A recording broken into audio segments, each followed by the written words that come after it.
During the Syrian Civil War, which began in 2011, the United States first supplied the rebels of the Free Syrian Army with non-lethal aid, but quickly began providing training, cash, and intelligence to selected Syrian rebel commanders to fund a proxy force against the sovereign state of Syria. The United States began surveillance missions on ISIL positions in Syria in September 2014.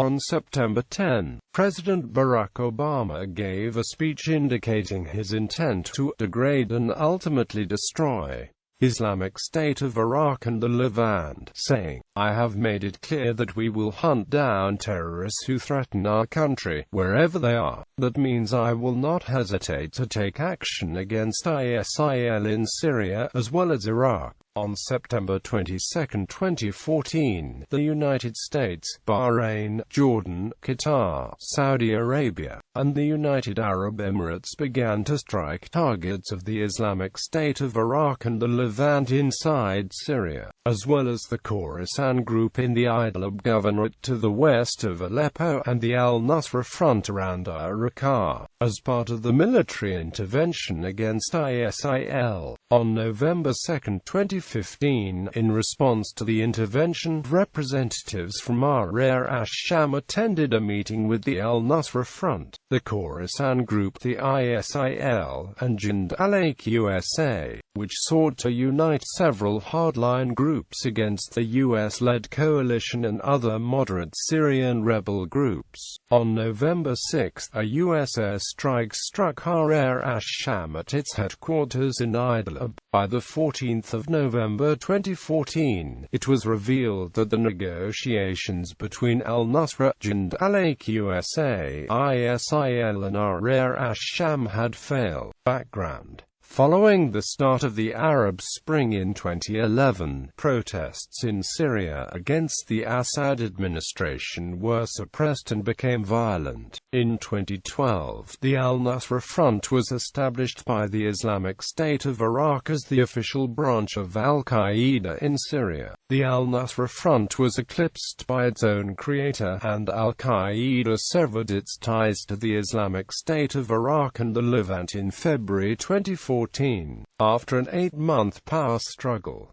arming and training the Syrian opposition at the direction of U.S. President Barack Obama. The Central Intelligence Agency was put in charge of the operations, worth about $1 billion annually, to arm anti-government forces in Syria, an operation which began in 2013, more than 2 years after the start of the civil war in 2011.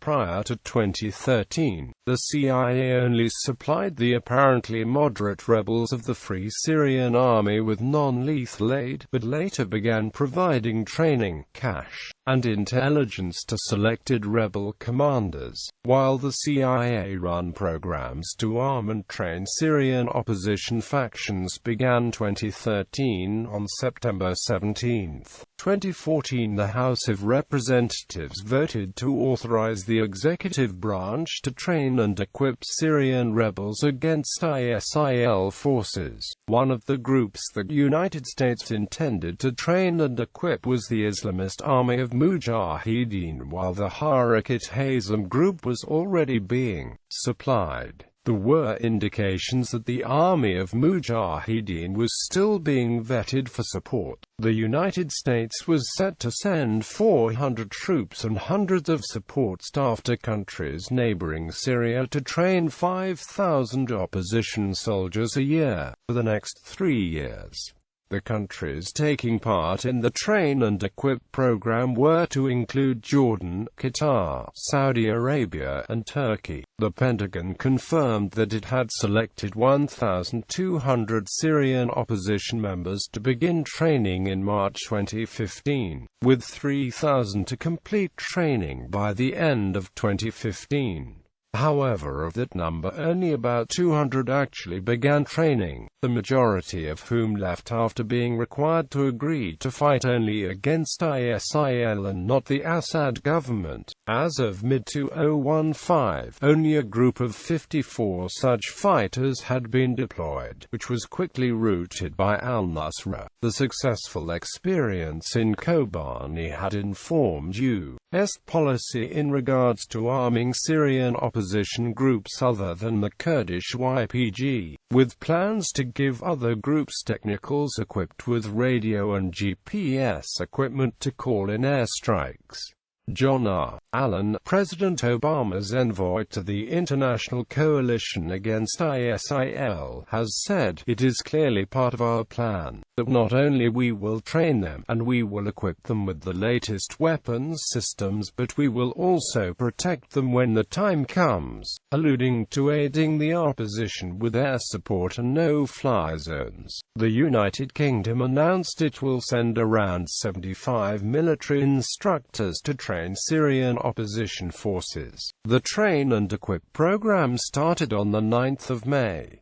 On the 25th of May, Turkey and the U.S. agreed, in principle, on the necessity to support these forces with air support. July 2014 rescue mission following the abduction of a number of foreigners in Syria. On July 4, 2014, the U.S. carried out an operation to rescue foreign hostages being held by ISIL. U.S. airstrikes were conducted against an ISIL military base known as the Osama bin Laden camp, while at the same time, 24 Special Operations members parachuted from helicopters near an ISIS building for high-valued prisoners. No prisoners were found in the building, and the Special Operations members were quickly engaged by ISIL forces dispatched from Ar-Raqqah, which started a 3-hour firefight. U.S. forces concluded that the hostages were no longer at the site and abandoned the rescue attempt. At least 5 ISIL fighters were killed and 1 U.S. soldier was wounded. Jordanian forces were also reportedly involved in the operation, with 1 Jordanian soldier reportedly wounded, but Jordanian involvement was not confirmed.